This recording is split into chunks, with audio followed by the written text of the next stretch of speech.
N coverage ન્યૂઝમાં આપનું સ્વાગત છે। રાજ્યના શિક્ષણ વિભાગ પર કાર્યકર્તા કોંગ્રેસ પ્રવક્તા ડોક્ટર મનીષ દોશીના આક્ષેપ। રાજ્યની 7 યુનિવર્સિટીમાં કુલપતિ નિમણૂક થઈ હતી। નવો કાયદો લાવ્યાના 200 દિવસ બાદ પણ નિમણૂક બાકી। મોટી નામાંકિત યુનિવર્સિટીની કુલપતિની જગ્યા ખાલી। ગુજરાત યુનિવર્સિટીને નવા કાયદા મુજબ 7 વર્ષ નેટ જોડાણ માટે અરજી કરવામાં આવી નથી। ગુજરાતમાં 66% યુનિવર્સિટીને નેટ જોડાણ નહીં હોવાના કોંગ્રેસનો આક્ષેપ।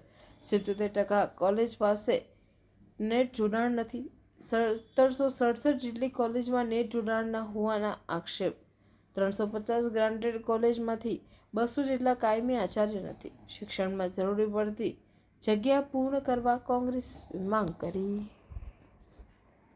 યુનિવર્સિટી અને એક સમયની મોટા મોટી યુનિવર્સિટી ગુજરાત યુનિવર્સિટી કે જેને નવા એક્ટ મુજબ જે જોગવાઈઓ મુજબ કે નેટનું જોડાણ હોય એના જ પ્રિન્સિપાલોની નિયુક્ત કરવામાં આવશે અને એના કારણે નેટનું જોડાણ નથી એટલે 4 જગ્યાઓ જે નિમણૂક કરવાની આવે સત્તામંડળમાં એટલે કે બોર્ડ ઓફ મેનેજમેન્ટમાં એમાં એ પ્રિન્સિપાલ શ્રીઓની નિમણૂક એમને બાકી રાખી। એક બાજુ નેટના જોડાણના આધારે યુનિવર્સિટીના સત્તાધીશો એમ કોલેજોને એમ કહે છે કે તમારે નેટનું જોડાણ નથી એટલે તમારી નિમણૂકો ન થઈ શકે અને બીજી બાજુ ખુદ ગુજરાત યુનિવર્સિટીનું 7 વર્ષથી નેટનું જોડાણ માટેની અરજી પુનઃ કરવામાં આવી નથી। આ છે ઉચ્ચ શિક્ષણની વ્યવસ્થા માટે ભાજપાનું ઇન્ચાર્જ આધારિત મોડેલ। સાથે સાથે ગુજરાતમાં 66%થી વધુ યુનિવર્સિટી આગળ નેટનું જોડાણ નથી અને 78% કોલેજોને નેટનું જોડાણ નથી। યુનિવર્સિટી ગ્રાન્ટ કમિશને એક તરફ યુજીસી પોતે ગ્રાન્ટથી લઈને તમામ પ્રકારની બાબતો માટે નેટનું જોડાણ ફરજિયાત કરે છે।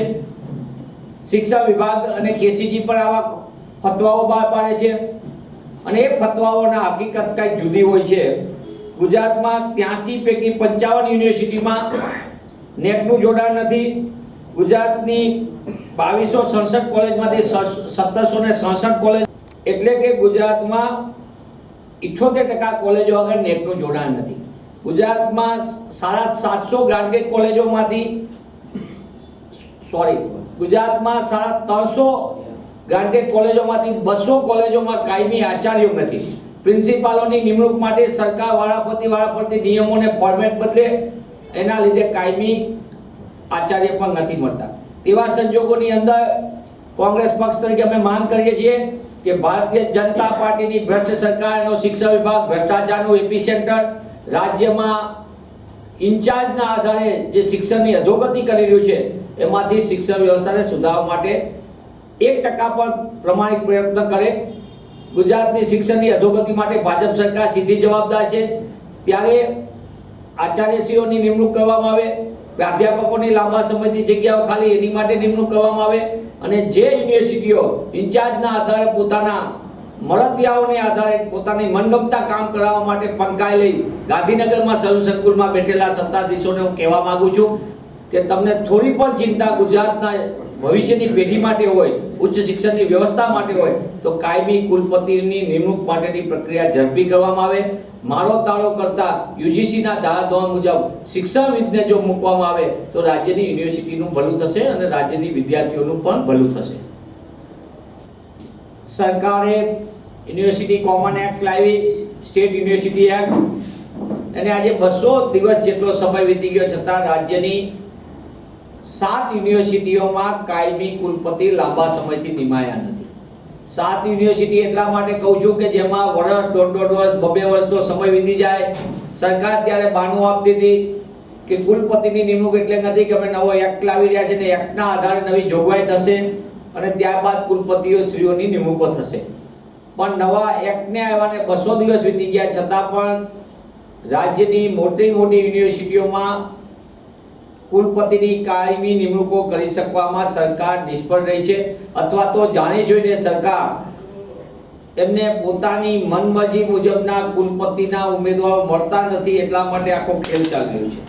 યુનિવર્સિટીના કુલપતિઓની નિમણૂકોમાં આરએસએસ અને ભાજપ વચ્ચે મોટા પાયે ખેંચતાણ ચાલે, ચિઠ્ઠી આધારિત નિમણૂકો અને શ્રેષ્ઠ શિક્ષણવિદને પસંદ કરવાને બદલે પોતાનો કોણ છે તે પ્રકારની નિમણૂક માટે સરકારની કચેરીઓમાં અને મંત્રીશ્રીઓને શ્રમની ઓફિસે પણ ચક્કરો વધી ગયા છે. નેટના આધારે એક્રેડિશનના આધારે યુજીસીની આખી મૂલ્યાંકન વ્યવસ્થા છે. એટલે કે તમારી અહીંયા સ્ટાન્ડર્ડ જે વ્યવસ્થા પ્રમાણે અહીંયા સુવિધા શું છે માપદંડોમાં, ત્યાં સ્થાનિક કક્ષાએ અધ્યાપકો અને એની પરીક્ષા વ્યવસ્થા કેવી છે, એ તમામ માપદંડોના આધારે નેટ પોતે સર્ટિફિકેશન કરતું હોય છે, એક્રેડિટેશન કરતું હોય છે.